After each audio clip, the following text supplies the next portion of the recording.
네, 오늘은 청취자 조원일 씨가 마침 어제 저희 방송을 들으시고 국민연금에 대한 질문을 보내오셨어요. 조원일 씨는 시골에 아버님이 계시는데 젊어서 국민연금을 좀 부어놔서 국민연금을 타고 계시는데 같이 사는 어머니는 국민연금을 못 받고 있다. 부어놓지 않아서. 그러면 근데 어제 방송에서 나라에서 어머니 몫으로 한 2만 원쯤 매월 더 주는 연금이 따로 있다던데 이거는 따로 신청을 해야 되는 거냐 아니면 가만히 있으면 그냥 계속 주는 거냐 이런 질문을 보내오셨어요.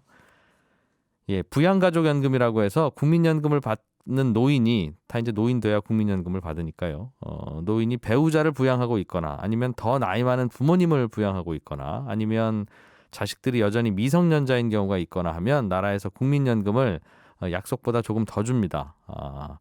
그것을 부양가족연금이라고 하는데 대부분의 경우에는 부부 둘 중에 한 분만 연금을 받으시는 분은 나머지 한 분을 부양하는 셈이 되니까 부양가족연금을 대부분 받을 수 있습니다. 그런데 이건 따로 신청해야 받는 게 아니라 물론 신청해도 주긴 합니다만 61세 혹은 65세의 최초의 국민연금을 받기 시작할 때 그때 주민등록등본상에 배우자나 피부양자로 올라 있는 경우에는 자동으로 그렇게 지급을 하고 있습니다. 그러니까 질문하신 조원일 씨 아버님 국민연금에는 이미 어머니 몫으로 한 2만 몇천 원 정도가 더 나오고 있을 거고요. 혹시 불안하시면 국민연금공단에 전화해서 부양가족연금을 아버님이 잘 받고 있는 거냐 이렇게 확인해 보시면 되겠습니다. 아마 대부분 네 어머니 몫까지 나가고 있습니다라고 답을 줄 겁니다.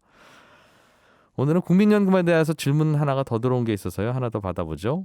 외국인 근로자를 채용하려고 하는데 뭐 월급은 당연히 줘야겠지만 국민연금까지 혹시 가입시켜줘야 되는 거냐? 우리나라 국민도 아닌데 이제 이런 질문을 보내오셨어요.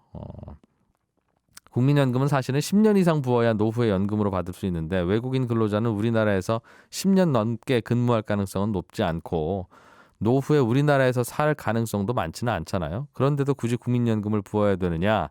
이게 질문인데 결론은 그래도 가입시켜야 한다, 가입해야 한다. 이게 결론입니다. 그러니까 외국인 근로자 채용하는 기업 사장님은 그 근로자의 월급뿐만 아니라 국민연금도 챙기셔야 됩니다. 뭐 국민연금뿐만 아니라 건강보험, 산재보험 다 가입해야 되고요.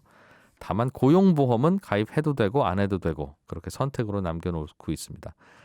다만 이제 나라에 따라서는 우리나라 근로자가 그 나라에 가서 일할 때 그 나라에서 야 한국인 너는 외국인이니까 우리나라 국민연금은 가입 안 돼. 이러는 나라들이 있습니다. 그런 나라들이 전 세계에 한 20개국 정도 되는데 그 나라에서 온 근로자들은 우리나라도 그 나라하고 똑같이 대응을 합니다. 우리나라 국민연금엔 가입 안 돼. 이제 이런 식으로 대응하다 보니까 그 나라에서 온 근로자들은 국민연금에 가입을 안 해도 되는 게 아니라 아예 가입할 수 없게 되어 있습니다. 베트남, 미얀마, 방글라데시, 네팔, 파키스탄 뭐 이런 나라들입니다. 그래서 국민연금에 가입을 안 하거나 못 하고 있고요. 또 한 가지 궁금한 점은 우리나라에 와서 국민연금에 가입했다가 한 2, 3년 붙고 다시 본국으로 돌아가는 외국인들은 그럼 3년 동안 부은 국민연금은 그건 어떻게 하는 거냐 하면 대부분은 그동안에 부었던 연금액에다가 시중은행 정기 예금 이자율을 곱해서 돌려받고 본국으로 돌아갈 수 있습니다. 그런데 또 일부 국가들은 우리나라 근로자들이 그 나라에 가서 일할 때 그 나라 국민연금을 내기는 내는데 우리나라로 돌아올 때 안 돌려주는 나라들이 있습니다. 그런 나라들은 뭐 그 나라 제도가 그래서 그런 건데 그런 나라 근로자들은 또 우리나라에서도 눈에는 눈, 이에는 이 이런 상호주의 원칙을 적용해서 그 나라 근로자들이 우리나라에서 부었던 연금은 그 근로자가 자기 나라 돌아갈 때 안 돌려줍니다. 예. 친절한 경제였습니다. 알아야 될 것들 많이 안내를 해주고 눈높이에 딱 맞는 만인의 경제 과외 선생님